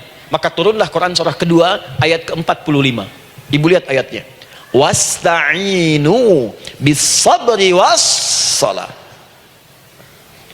Bahkan ditegaskan lagi di Quran surah kedua ayat 153, paling kanan sebelah bawah, ya ayyuhalladzina amanu ista'inu bis-sabri was-shalah. Yang pertama, nggak pakai panggilan iman. Wasta'inu, kata Allah, hei, kalau kamu punya masalah, jangan mengeluh, jangan berkeluh kesah, jangan terlampau banyak gelisah, cepat siapkan dirimu untuk menunaikan sholat. Siapkan permohonanmu, minta kepada aku lewat sholat. Kalau belum yakin, disebutkan imannya. Ya ayyuhalladzina amanu, hei orang-orang yang masih merasa punya iman, katanya punya iman. Jadi kalau ibu nggak mau minta lewat sholat, dipertanyakan imannya. Kamu punya iman nggak? Kata Allah, yakin nggak dengan saya? Kalau punya masalah jangan mengeluh, datang pada saya minta lewat sholat, saya panggil sholat minta. Kalau masih merasa punya iman, tuh, iman kita tuh dipertaruhkan di situ. Nah, sekarang saya berikan rumus bahasanya. Allah memanggil kita dengan bentuk jama, perintah jama. Wasta'inu, wasta'inu, itu bentuk perintah. Wasta'inu, bentuk perintah.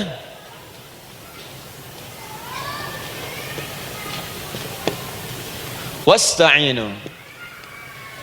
Dan jika kalian, perhatikan cara menerjemahkannya, dan jika kalian punya persoalan dalam hidup, punya kebutuhan, maka bergegaslah, siapkan dirimu untuk minta kepadaku solusi. Wasta'inu, dan mintalah oleh kalian pertolongan, solusi. Bisabri wassalah. Pertama, sabar dulu. Sebelum sholat, sabar dulu dengan itu. Tahan dulu, terima dulu. Jangan mengeluh, terima dulu. Nanti dalam sholat minta solusi. Itu maksudnya. Punya masalah sekarang jam 9 lewat, sabar, tahan dulu. Koreksi diri, istighfar. Nanti zuhur minta. Atau duha sekarang sholat, datang ke masjid, sholat duha minta. Tahiyatul masjid minta sekarang. Sabar. Ini sabar, terima dulu.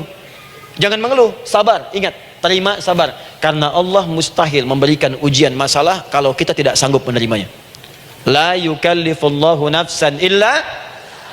Saya sering katakan, Bu, ya, maaf kalau kalimat ini mungkin kurang berkenan, tapi kalimat ini nyata. Kalau ibu sekarang punya masalah seberat apapun, itu artinya hanya ibu yang sanggup untuk menerimanya. Saya tidak. Betul, karena itu persoalan itu dititipkan kepada ibu, bukan kepada seorang bernama Adi Hidayat. Ibu yang dipercaya. Ya, ibu dipercaya oleh Allah. Kenapa ibu tidak yakin dengan itu? Karena cuma ibu yang bisa mengatasi. Ibu yang mampu, saya tidak. Karena itu dititipkan pada ibu. Kaidahnya, la yukallifullahu nafsan illa wus'aha. Allah nggak akan berikan beban, ujian, masalah kalau dia nggak mampu. Artinya kalau saya nggak mampu, saya nggak dikasih. Ibu mampu, ibu diberi. Jangan mengeluh. Kenapa mesti saya, ya Allah? Kamu mampu. Ya Allah, why me? Why not? Kamu yang bisa. Nah, sekarang wassalah, setelah terima itu, tapi juga jangan terlampau kepedean. Memang cuma saya yang mampu, ya, bikin status. Kemudian sholat, kita akan katakan, ya Allah, engkau perintahkan saya untuk minta tolong. Sekarang saya akan minta kepadamu. Lalu kita katakan, maaf ya, ya Allah, saya sekarang punya masalah, saya ingin bermohon kepadamu, saya ingin minta kepadamu, ya Allah, saya mohon, ya Allah. Maaf, Bu, ya, maaf ya, sebentar. Ibu kalau punya masalah sedikit atau banyak? Banyak. Yang punya masalah ibu saja atau anak juga punya masalah? Kadang-kadang, bukankah anak yang punya masalah ibu yang minta? Bukankah suami yang punya persoalan ibu yang bermohon? Kan? Karena itu, kalau kita ingin memohon kepada Allah dengan persoalan yang kompleks mewakili yang banyak, maka pertama kalimatnya diawali dengan huruf na. Berarti kami, kita, semua. Jelas ya? Nah, Ibu ingin robah kalimatnya, minta tolong. Kata Allah, minta kepadaku pertolongan. Wasta'inu. Ibu ingin robah menjadi bentuk permintaan. Rubah kalimatnya menjadi nasta'in. Nasta'in.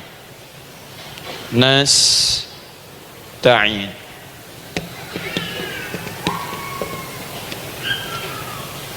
Wasta'inu nasta'in. Minta kepada siapa tadi? Allah. Boleh minta kepada selain Allah? Tidak. Hanya kepada Allah saja? Hanya kepada Allah saja, hanya kepadamu ya Allah, tidak kepada yang lain. Maka kalimatnya menjadi iyyaka. Iyyaka. Hanya kepadamu saja ya Allah.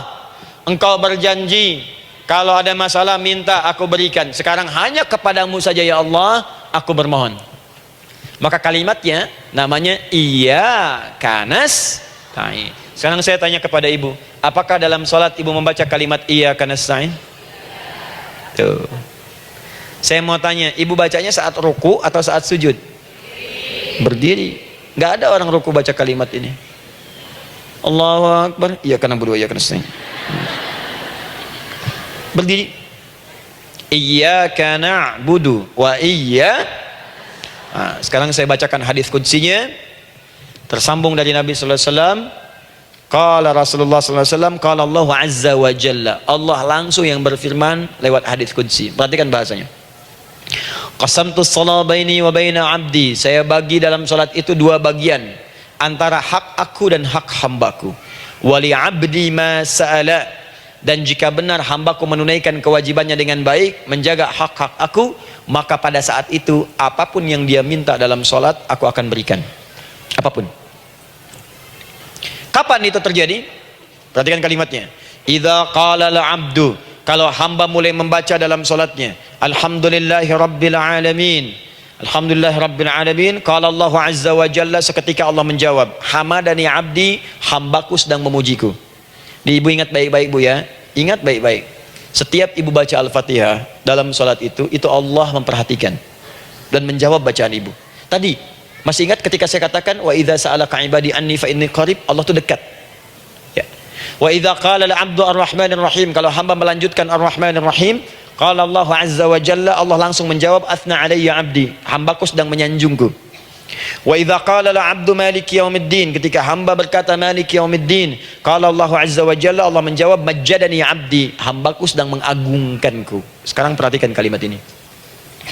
Wa idza qala al-'abdu, jika seorang hamba berkata iyyaka na'budu wa iyyaka nasta'in, ya Allah sekarang hamba salat ibadah atas perintahmu, dan hamba minta ya Allah, hamba punya masalah, hamba punya persoalan, dan kau janjikan minta dalam salat. Qala Allah azza wa jalla, Allah jawab, hadza baini wa baina 'abdi, inilah perjanjian aku dengan hambaku.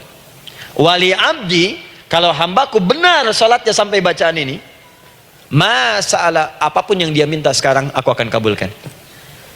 Dalam berdiri. Cuman sayang, kadang-kadang dalam keadaan ini banyak yang tidak minta. Maka caranya saya sampaikan yang pertama, kalau ibu sudah sampai ke bacaan ini, iyyaka na'budu wa iyyaka nasta'in, sertakanlah dalam hati ibu. Gak usah dilafadzkan. Sertakan ibu punya masalah apa. Atau secara umum minta solusi. Minta. Nabi itu kalau sholat, Nabi SAW kalau sholat, itu kalau baca ayat-ayat Quran, itu seringkali berhenti Bu. Sering berhenti. Kalau dalam ayat doa, beliau berhenti, mohonkan dengan baik. Kalau ayat-ayat surga, minta supaya umatnya ke surga. Ayat-ayat neraka, mohon supaya umatnya dibebaskan dari neraka. Minta. Kesaksiannya banyak. Hudzaifah al-Yamani pernah sholat di belakang Nabi, begitu. Abdullah bin Mas'ud radhiyallahu ta'ala anhu sholat di belakang Nabi, begitu. Ubay bin Ka'ab radhiyallahu ta'ala anhu salat di belakang Nabi, begitu. Di kesaksian mereka sama semua. Makanya seringkali itu nggak sadar, enak salat dengan Nabi itu. Nyaman. Kalau baca ayat surga seakan-akan pengen cepat ke surga. Kalau baca ayat doa berdoa, jadi nggak sadar. Rakaat pertama 100 ayat aja Al-Baqarah. Ya, kadang-kadang lewat ke Ali Imran. Pernah rekornya 5 juz 4 halaman, An-Nisa ayat 176 baru berhenti. Ya walaupun besoknya nggak pada ikutan lagi. Ya. Karena merasa ini kapan rukunya gitu, sekarang atau nanti, sekarang atau nanti. Tapi enak. Nah saya ajarkan satu hal, kalau kita sampai pada bacaan Al-Fatihah tadi, jeda sejenak Bu, rasakan itu, minta. Minta. Setelah itu Allah ajarkan satu lafaz, kalau lafaz ini benar dibacakan oleh ibu, benar dibacakan, maka seketika doa akan dijawab, langsung dikabulkan. Apa bacaan itu? Nanti dalam pelajaran selanjutnya kita akan bahas ya, insya Allah. Masih ada waktu? Oh ya, kalau masih kita bahas ya. Masih. Ada sesi mau jawab pertanyaan dulu, diskusi dulu, atau saya teruskan sebentar? Teruskan ya. Baik, kalau kita sampai jam 10, saya jeda sampai ke 9.45. Jadi 15 menitnya kita bisa diskusi ya. Baik. Apa lafaz yang kita bisa mohonkan? Teruskan ayatnya. Ihdinas siratal mustaqim. Ihdinas siratal mustaqim. Ihdinas siratal mustaqim. Ini Bu, nanti Ibu lihat dalam kajian tafsir yang kami sampaikan, juga dalam kajian fikih salat saya bahas dengan detail. Di sini singkat saja, singkat padat. Ihdina itu, ya Allah berikan kami hidayah, berikan kami jalan, berikan kami petunjuk, tunjukkan kami jalan yang lurus. Kalimat ihdina asalnya dari kata hidayah. Hidayah, jamaknya hudan. Ihdina, berikan kami hidayah, berikan kami hudan. Kalau tunjukkan kami jalan yang lurus, itu terjemahan Bu. Terjemahan. Kalau ibu ingin makna tafsir per huruf, per kalimat, bahkan per harokat, itu semua ada maknanya. Karena semua kalimat Quran itu mukjizat. Ihdina dari kata hidayah, hudan, berikan kami hidayah. Hidayah dalam bahasa Arab itu banyak maknanya.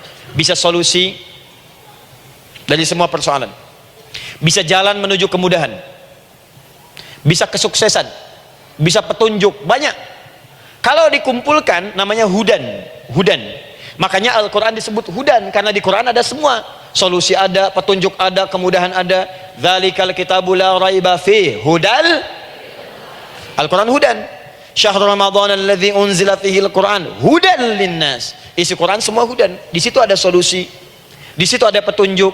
Di situ ada kemudahan. Kalau kita ingin minta semua itu, kalimatnya dikatakan fi'il amr lit talab, permohonan dalam bentuk kalimat permintaan. Ihdina, berikan kepada kami hudan.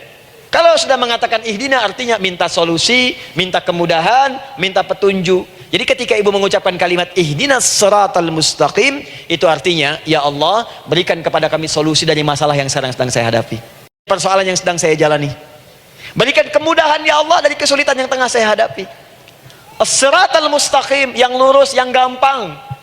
Karena jalan yang gampang itu lurus, gak berkelok Bu, langsung ke tujuan. Saya mau ke sini jalannya belok-belok, gak langsung, kan gak enak. Ibu mau ke satu undangan, jalannya belok sini, belok sini, belok sini, belok sini. Kelokan 9, kelokan 7, kelokan 8. Ya. Kan rasanya berliku. Ibu ingin mendapatkan solusi, tapi dilempar-lempar. Ke sini dulu, berkelok. Sini dulu, sini dulu, sini dulu. Kenapa nggak ibu lurus dapatkan langsung?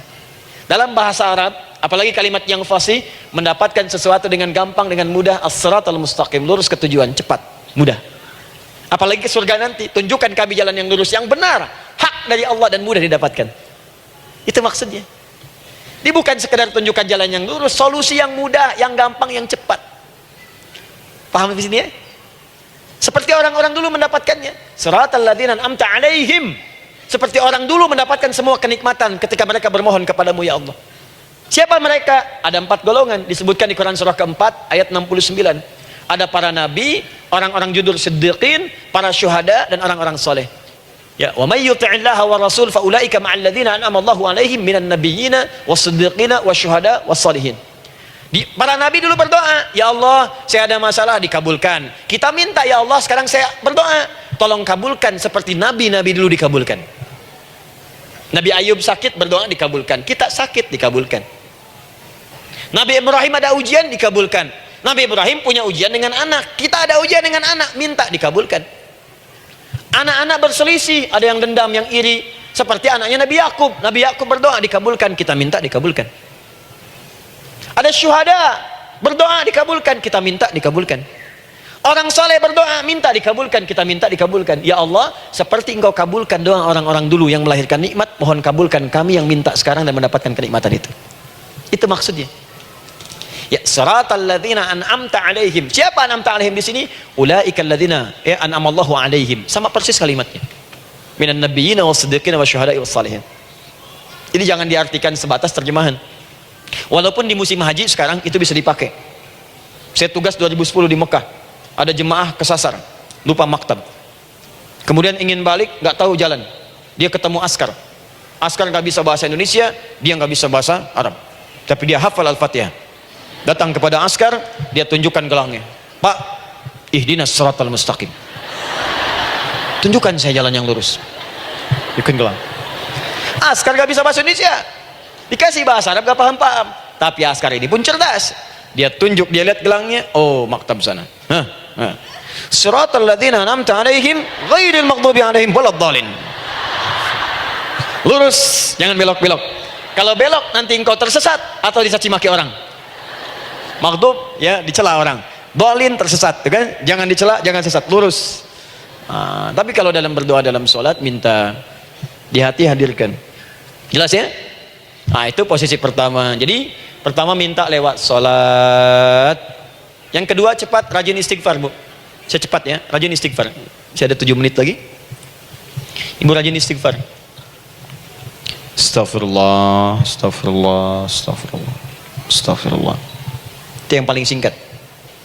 Astagfirullahaladzim, astagfirullahaladzim, astagfirullahaladzim. Itu yang menengah. Astaghfirullahaladzim alladzi la ilaha illa huwal hayyul qayyum wa natubu ilaihi. Astaghfirullahaladzim alladzi la ilaha illa huwal hayyul qayyum wa natubu ilaihi. Astaghfirullahaladzim alladzi la ilaha illa huwal hayyul qayyum wa natubu ilaihi. Itu yang cukup panjang. Ibu rajin istighfar.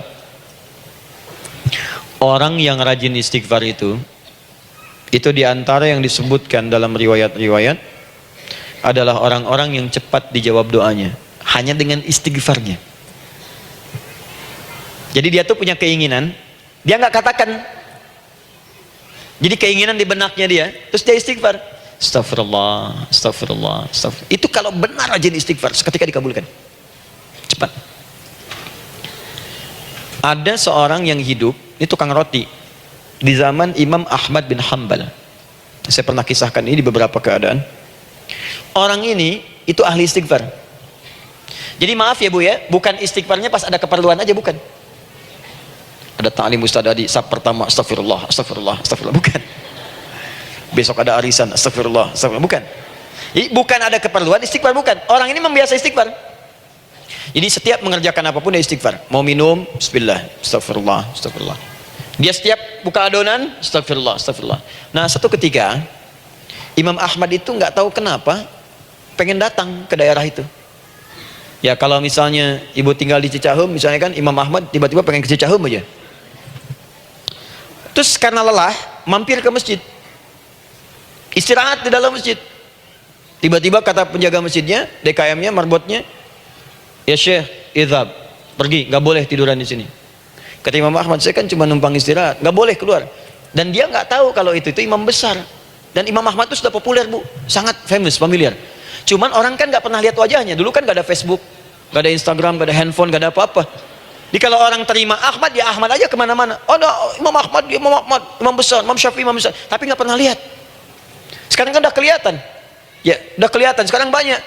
Makanya orang dulu itu senang begitu tahu, dikasih tahu Nabi aja ke Madinah Bu, nggak ada yang tahu kalau itu Nabi Muhammad kalau belum pernah lihat. Karena beliau di bawah, Abu Bakar di atas. Abu Bakar kan naik kan, untanya Nabi. Nabi Muhammad pas di bawah gantian tuh di jalan. Orang mengira yang di atas unta Nabi Muhammad. Padahal Nabi Muhammad yang jalan kaki, nggak kelihatan. Ya, makanya responnya bola ketika tahu Nabi, senang luar biasa. Minta doa, minta ini, minta itu. Orang sekarang tidak, karena sering banyak lihat di TV media sosial, begitu ketemu minta foto. Ini lain kisahnya, nggak tahu dia, pergi keluar. Kata Imam Ahmad, ya sudah, keluar beliau, nggak mau ribut, istirahat di luar, di pelataran. Di sini juga nggak boleh. Lihat kalimatnya, barah, keluar, pergi. Barah itu kasar Bu. Begitu kemudian didebat lagi, saya cuma di luar. Rawah itu dari kata roh Bu, itu paling kasar. Artinya keluar dengan rohnya sekalian. Rohnya pun jangan di sini. Ya. Jadi kalau ibu nanti di Masjidil Haram misalnya kan, ada kalimat itu artinya kesel Bu askarnya. Ya, keluar. Misalnya idzabi anti, nggak mau, saya mau di sini. Ya, barwa pergi. Sampai ke roh dengan rohnya. Itu artinya ibu disuruh pergi. Ya, bukan jangan mengelak lagi. Roh. Saya bukan roh, saya roh hayati. Suruh pergi. Imam Ahmad pergi tuh akhirnya. Pergi. Di jalan kelihatanlah tukang roti tadi. Begitu kelihatan capek lah dipanggil, Syekh, kayaknya lelah, istirahat di sini. Dan tukang roti pun nggak tahu kalau itu Imam Ahmad. Begitu istirahat, duduk, kelihatan Imam Ahmad setiap buka adonan, astagfirullah, astagfirullah. Bikin lagi, astagfirullah. Imam Ahmad tahu faidah itu. Tapi ingin menguji si tukang roti ini, ditanya, ya akhi, kamu ini kenapa setiap Anda menanak adonan itu, tepung itu, Anda mengucapkan istighfar, astagfirullah, astagfirullah. Perhatikan jawabannya.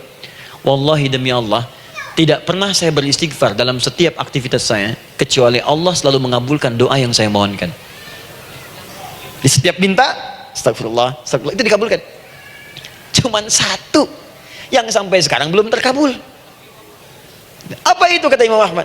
Saya ini selalu bermohon kepada Allah, ya Allah, mohon sebelum saya wafat atau setelah ia wafat, pertemukan saya ya Allah dengan Imam Ahmad bin Hambal sebelum saya yang wafat atau wafat Imam Ahmad. Kata Imam Ahmad, astagfirullah, Allahu Akbar. Itu mungkin yang memperjalankan saya kemari. Tiba-tiba pengen ke sini, sampai diusir keluar dari rumah Allah, dari masjid, sampai di sini karena istighfar Anda. Sayalah Imam Ahmad bin Hambal. Astagfirullah, astagfirullah, astagfirullah. Imam Ahmad ke situ datang. Tolong jangan lakukan pada saya. Salah di hidayat ya Allah. Astagfirullah, astagfirullah. Saya jawab lagi dari sana, la haula wala quwata illa billah. Ini istighfar. Nah, kapan istighfar yang baik? Istighfar yang baik dilakukan setelah tahajud sebelum fajar. Saya ulang ya. Setelah tahajud sebelum fajar. Dalilnya Quran surah ke-51 ayat 18. Baca dari ayat 15 sampai 18-nya. Jadi ibu kalau mau seperti itu, rajin tahajud dulu, Bu. Tahajud. Setelah itu biasakan istighfar. Itu latihan dulu, itu baru latihan. Ingat ya, istighfar menjelang fajar di waktu sahar, itu baru latihan. Astagfirullah, astagfirullah, astagfirullah. Nanti kalau sudah banyak latihan, ibu akan refleks. Mau duduk masuk mobil, astagfirullah. Duduk mau makan, astagfirullah. Ya, kadang-kadang ibu mau ambil handphone, astagfirullah. Itu refleks di lisan kita keluar. Ahli istighfar itu nggak direncanakan keluar di lisannya. Astagfirullah, astagfirullah, astagfirullah. Kalau sudah seperti itu, berbahagialah. Karena apapun kadang ibu inginkan, sepanjang itu ibu butuhkan, seketika dikabulkan. Ya. Yang ketiga, yang terakhir. Oh, sudah 9:45, boleh sedikit? Ya, yang terakhir ya, terakhir. Jangan khawatir, setelah ini selesai. Jangan khawatir. Yang ketiga, ini amalan yang paling dahsyat. Jadi yang pertama minta dikabulkan. Yang kedua baru istighfar dikabulkan. Yang ketiga nggak ngapa-ngapain dijawab. Tuh. Artinya baru terbersit, ada keinginan jawab seketika. Amalan yang ketiga ini adalah amalan yang dikerjakan karena cinta kepada Allah Subhanahu wa taala. Mahabbatillah, kecintaan kepada Allah. Amalan yang dikerjakan karena cinta kepada Allah Subhanahu wa taala. Amalannya mencintai Allah. Beda, Bu. Salat dengan cinta dibandingkan dengan salat karena memenuhi kebutuhan atau kewajiban saja, itu akan lain. Ibu kalau benar-benar mencintai Allah, maka dalam salat pun persiapannya akan beda. Saya beri contoh gini ya. Dari pakaian akan lain kata Al-Quran. Quran surah 7 ayat 31. Ya bani Adam khudhu zinatakum 'inda kulli masjid. Hei anak cucu Adam, kalau ada panggilan dari masjid, kenakan pakaian terindahmu. Di orang-orang yang mencintai Allah saat akan sholat, dia akan perhatikan dari pakaiannya. Jauhkan dari yang haram. Terus cari yang paling baik yang dia kenakan. Gak akan sembarangan. Kalau ibu pakai mukena juga cari mukena yang paling indah. Bukan karena pengen dilihat orang. Karena ingin Allah menyaksikan sholat ibu dalam keadaan yang sempurna. Wudu tuh hati-hati gitu. Quran surah ke-5 ayat ke-6. Ya ayyuhalladzina amanu idza qumtum ila shalah faghsilu wujuhakum wa aydiyakum ilal marafiq wamsahu bi ru'usikum wa arjulakum ilal ka'bain. Jika ada orang beriman mencintai Allah, mau salat dia mau wudu, wudunya enggak akan sembarangan, Bu. Cuman basuh. Ya, bagian kepala juga harusnya kepala, dia rambut, takut selesai. Sampai ke kaki cuma disodorkan di keran, beres. Itu sih anak kecil juga bisa. Orang ini lain. Dia akan pelan-pelan dilihat secara sempurna. Hati-hati, kerjakan karena Allah, karena ingin baik. Kalau orang salat hanya kebutuhan saja, maka yang penting dia takbir sampai salam selesai. Tapi ini tidak. Dia akan pelajari bagaimana Nabi mengajarkan salat yang benar. Bagaimana bacaan saya benar. Dia belajar ngaji supaya benar bacaan Fatihahnya. Dia belajar dengan baik supaya khusyuk di dalam salatnya. Dia pahami satu-satu. Apa artinya Allahu Akbar, apa artinya Subhana Rabbiyal Azim, apa artinya Subhana Rabbiyal A'la, apa artinya Sami Allahu liman hamidah. Dipahami. Di begitu dia salat baru takbir sudah paham isinya. Jika ada orang seperti ini, dia mengerjakan apa yang Allah perintahkan karena cinta dengan Allah. Dia berzakat karena ingin mencintai Allah. Dia berinfak karena cinta dengan Allah, bukan karena uangnya. Pokoknya kalau orang cinta itu, Bu, setiap pecinta dia akan memberikan apapun pada yang dicintai. Walaupun tadi minta. Dan pecinta itu sifatnya, kalau yang dicintainya senang sesuatu, akan otomatis ikut senang. Ibu misalnya senang ya dengan pasangan sebelum menikah. Pasangan senang kucing, ibu akan terpaksa senang kucing. Ibu cinta dengan anak, semua akan diikuti apa yang diinginkan. Seperti itu, cinta itu butuh pembuktian. Karena itu sering saya katakan pada akhwat ya yang belum menikah, yang masih muda-muda belum menikah, cinta itu butuh pembuktian. Jadi jangan percaya kalau ada orang yang bicara di lisannya nggak ada buktinya. Aku akan seperti Dilan membawamu dalam motorku. Katakan padanya, aku tak butuh dengan rayuan kata-katamu. Itu hanya angin surga. Yang kubutuhkan, tuliskan namaku di buku nikah kita. Wah, catat. Itu caranya. Main ke Taman Dilan cuman boncengan, seakan dunia milik berdua, yang lain nggak ada. Gombal. Udah ya? Jelas? Jadi amalan yang ketiga ini kerjakan karena Allah. Saya mau contohkan satu. Ibu pernah dengar Imam Malik bin Anas? Pernah ya?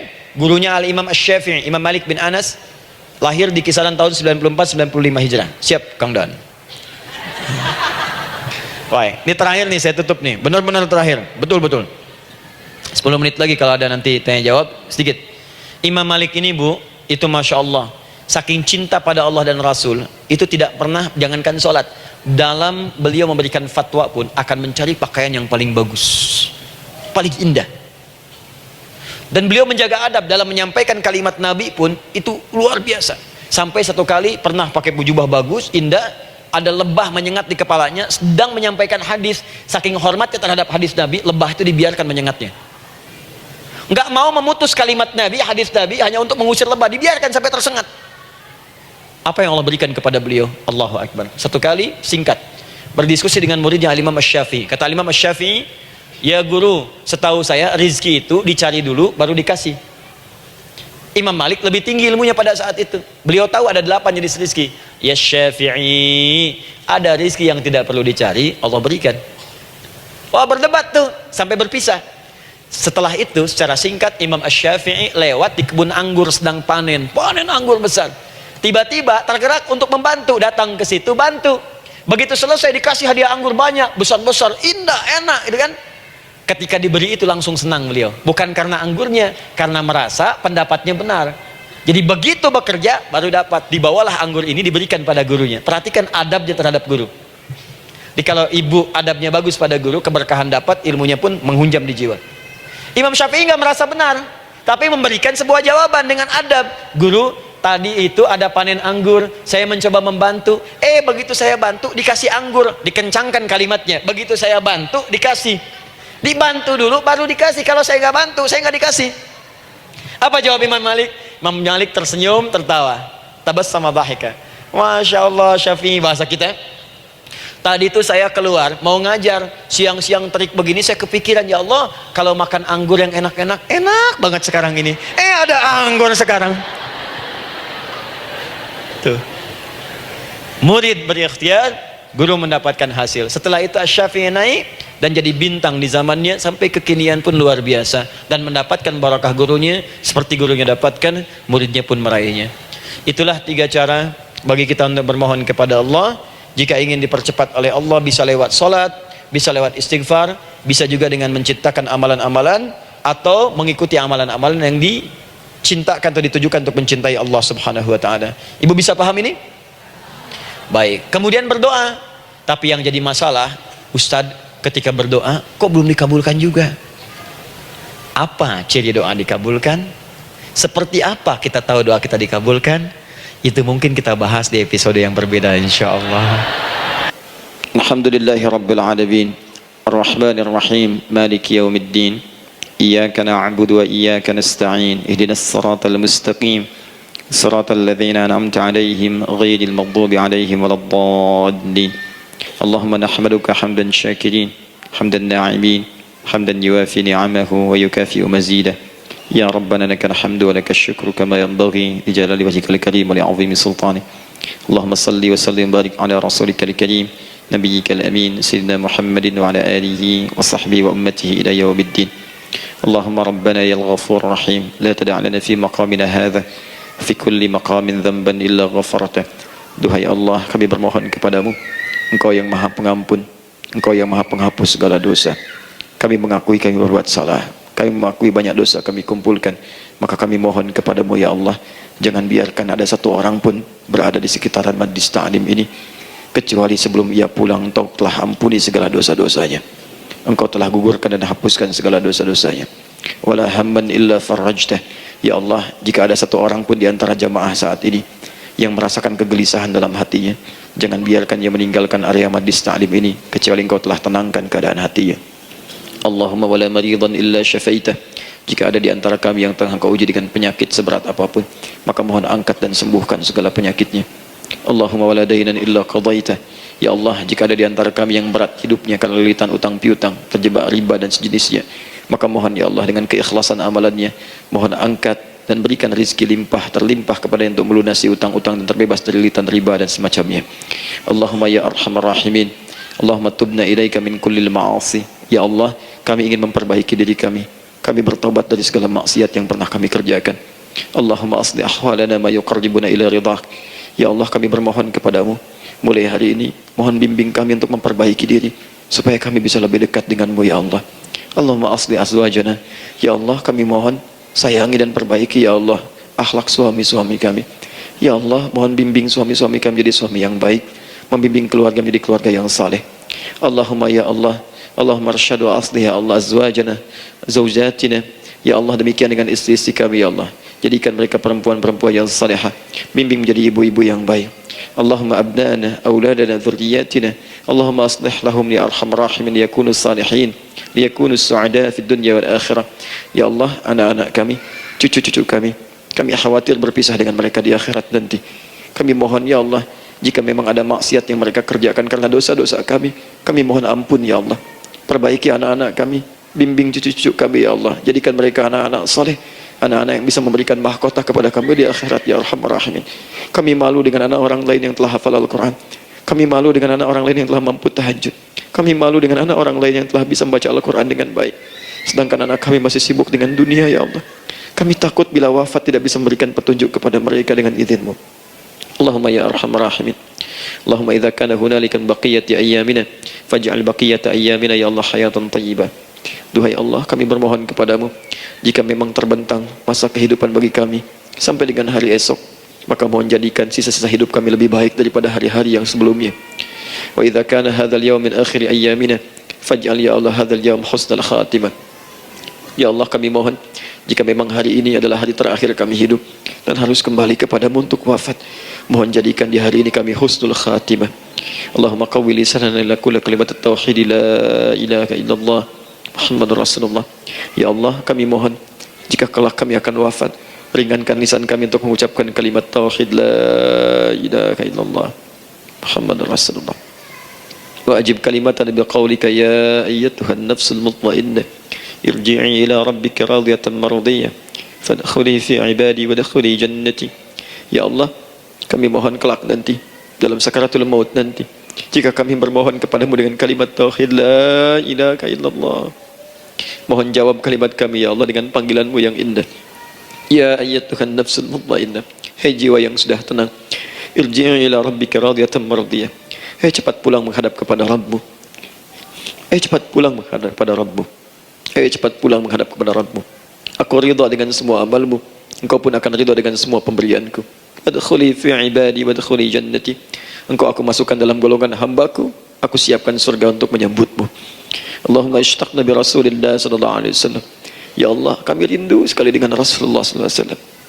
Lam na'ish ma'ahu fil hayat wa lam narahu fil manam. Kami belum pernah hidup bersama beliau di dunia, tidak mampu menatapnya di alam mimpi. Maka mohon ya Allah, jangan biarkan kami berpisah dengan Rasulullah di akhirat nanti ya Rabbal Alamin. Jumpakan kami dengan Rasulullah di taman Firdaus yang paling indah. Allahumma ya arhamar rahimin, Allahumma rizqna yusra ya Allah likullil hujjaj. Ya Allah, anugerahkan kemudahan, kelapangan kepada para jemaah haji yang berhaji tahun ini ya arhamar rahimin. Allahumma taqabbal minhum ya Allah hajjahum, sa'yahum sa'yan mashkura, wa dhanbahum dhanban maghfura, wa tijaratahum tijaratan lan tabur. Ya Allah, jangan sia-siakan pengorbanan fisik mereka, biaya mereka, waktu mereka, tenaga mereka, emosi mereka. Terima haji mereka ya Allah. Jadikan sa'i mereka berhasil, tawaf mereka benar, jadikan seluruh manasik yang Engkau ridhai ya arhamar rahimin. Allahumma ya Allah, rizq rizqan hasanan tayyiban liyahujju kullu man lam yahujj ya arhamar rahimin. Ya Allah, bagi kawan-kawan kami, kerabat kami, saudara kami, tetangga kami yang belum berhaji, maka anugerahkan kemudahan bagi mereka untuk berhaji ya Allah. Anugerahkan kelapangan untuk berhaji ya Allah. Sekalipun memang tidak terbuka kesempatan itu, maka mohon anugerahkan sifat mabrur kepada kami sekalipun tidak mendapati ibadahnya. Allahumma ya arhamar rahimin, Allahumma rzuqna ya Allah nikmatan salihah. Ya Allah, anugerahkan kepada kami nikmat untuk menjadi orang saleh di dunia dan kembali kepadamu di akhirat dalam keadaan saleh. Alhiqna bis salihin ma'al ladzina an'amta 'alaihim minan nabiyyina was-siddiqina wasyuhada was-salihin wa hasuna ulaika rafiqa. Ya Allah, kumpulkan kelak kami di surga dengan para nabi, orang-orang saleh, para syuhada, orang-orang yang benar di hadapanmu. Itulah nikmat terbaik yang mampu kami dapatkan. Allahumma ya Rabb, Allahumma aslih Allah qulubana, ati anfusana taqwaha, wa zakkiha anta khairu man zakkaha, anta waliyuha wa maulaha. Ya Allah, jika memang kami telah Engkau anggap baik sampai dengan pagi hari ini, maka mohon jaga kami dalam keadaan baik sampai wafat ya Allah. Berikan kami kekuatan untuk istiqamah, jauhkan kami dari pengaruh nafsu ya arhamar rahimin. Ya Allah, jika ada saat ini orang-orang yang menyakiti kami ya Allah, berkhianat kepada kami ya Allah, menzalimi kami, maka mohon ampuni dosa mereka ya Allah. Maafkan mereka ya Allah. Bimbing mereka untuk sadar dan bertobat ya Allah. Titipkan dalam jiwa kami sifat untuk saling menyayangi ya Allah. Titipkan dalam jiwa kami sifat untuk saling memaafkan ya Allah. Titipkan dalam jiwa kami sifat untuk bisa memperhatikan ya Allah. Allahumma ya Rabb, Rabbana atina fid dunya hasanah wa fil akhirati hasanah wa qina adzaban nar. Bifadlika subhana rabbika rabbil izzati amma yasifun. Wassalamun alal mursalin wa akhiru da'wana alhamdulillahi rabbil alamin.